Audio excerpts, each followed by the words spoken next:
What up, y'all? Rap Critic here, and this was a request by Mo Defoe for Roses by Outkast. Now, Rap Critic requests are pretty full up right now, but if you want to make music stream requests, where you can either get an album or best of artist live stream show requested, hit up that Ko-fi link below, as well as join me on Mondays and Tuesdays for Billboard Top 100 streams and other live stream stuff I've got planned at twitch.tv/rapcritical. But okay, let's talk about Andre 3000.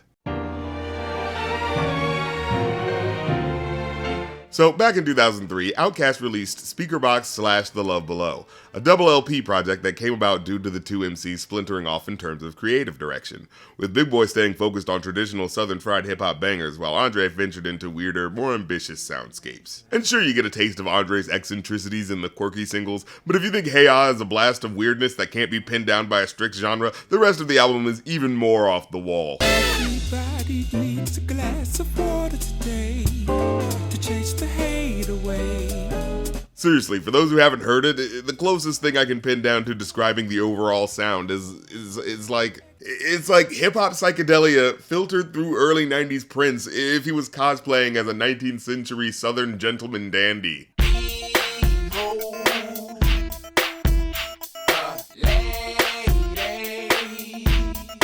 And I'm not exaggerating for comedic effect, just listen to this music. Sophistiphone, aristocats, distinguished dogs, clean up your act. Tell me this doesn't come off like a soundtrack to a steampunk dirigible race for a fair lady's hand. Even the skits feel like tea time in the park with fancy parasols. Ah, such sweet sound. The Fiddler on the fucking Roof.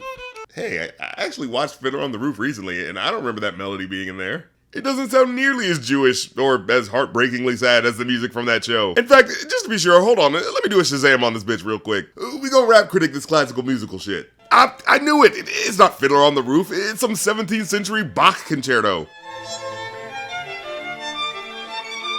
What the hell, Andre? You're supposed to be the cultural renaissance man here. Now, of course, I don't mind the campy elements of the record. Hell, I actually really like how he chose to flip the image of the tough guy rapper shtick everyone else was doing, and showing that a different, less aggro facet of masculinity can still command respect and push units. That said, even as a super fan of the group, watching Andre do his thing unfiltered or unrestrained by convention, I still remember as a kid feeling like a lot of these tracks missed the mark in terms of quality. Certain joints just seemed to go on for too long, or they'd feel a bit unfinished and aimless.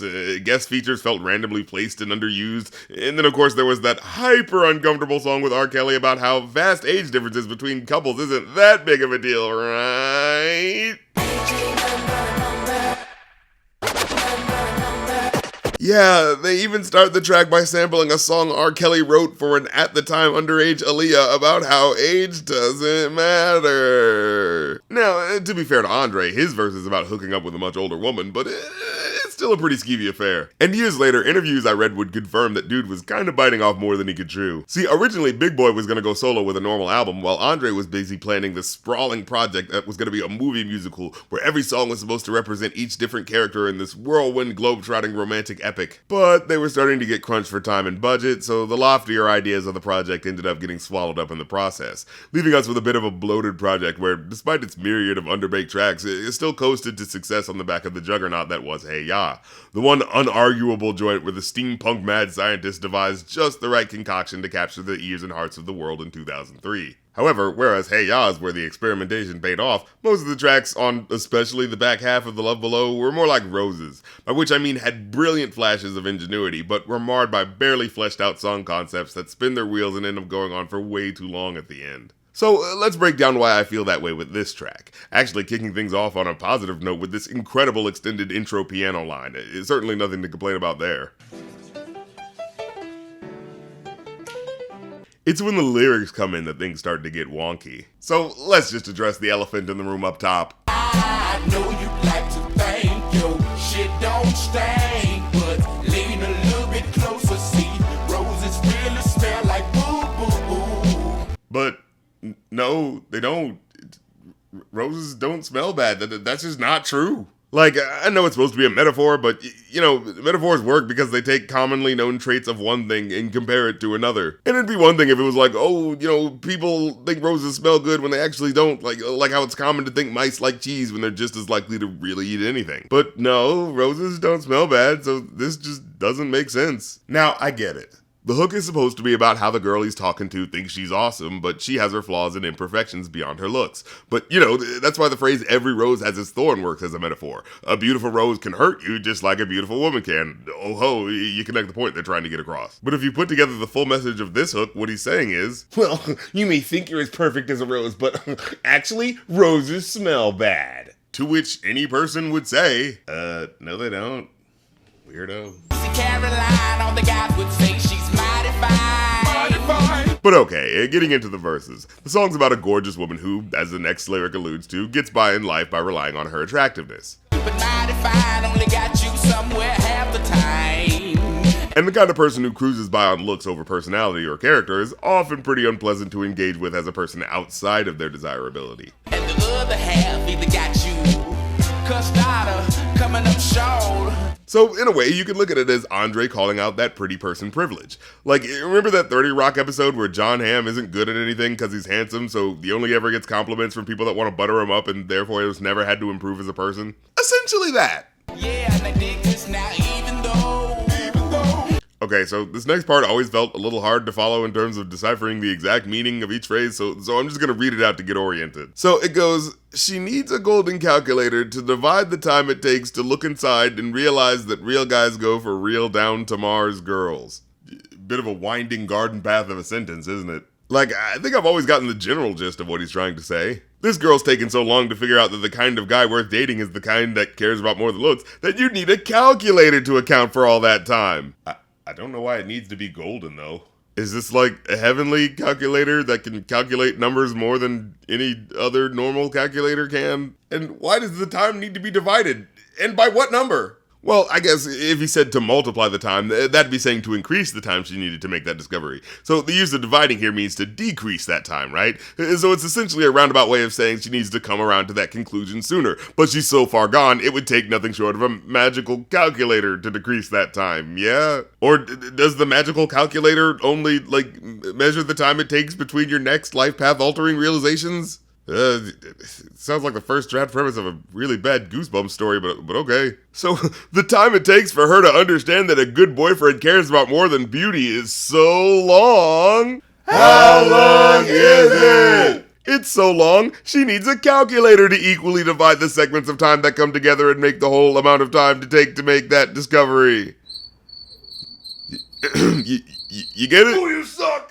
But okay, overwritten hyperbole aside, there's also that last line in the verse. That real guys go for real down to Mars girls.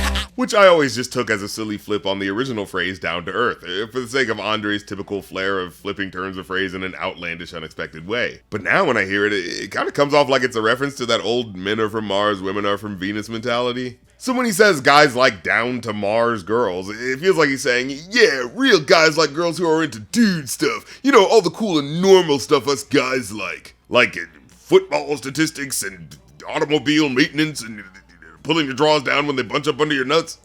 This is just stuff you gotta do if you want to keep a man. But okay, maybe I should give him the benefit of the doubt that he was just being silly about flipping the phrase. I mean, I don't want to just assume his bitterness is playing out in a gender-based callousness. Caroline. Okay, well, I guess there is that line. I hope she's speeding on the way to the club, trying to hurry up and get to a baller or a singer or somebody like that, and try to put on makeup in the mirror and crash. But the next part is just so goofily melodramatic, you can't get too mad at it. Crash into a ditch, just playing. Like, not to take it too seriously, as it sounds like he's purposely portraying that hormone-riddled teenager letting his emotions and imagination get the best of him with how much this girl's got him in his feelings, to where he has to do that nervous backtrack at the end there to save face. And whereas Andre's parts have a bitter but charming feel to them, the same cannot be said for Big Boy's verse, which really drags things down. Cause see, Andre's approach to the topic is silly and endearing with the flowery way his language illustrates his feeling about this girl. But Big Boy's is a lot more direct, and makes the coarse attitude towards the women in question all the more hard to ignore. Also, there's some really strangely worded parts in this verse that make it sound like it might have been a rush job. I mean, listen to this. Well, she kinda hot his body, but her attitude is potty. Potty?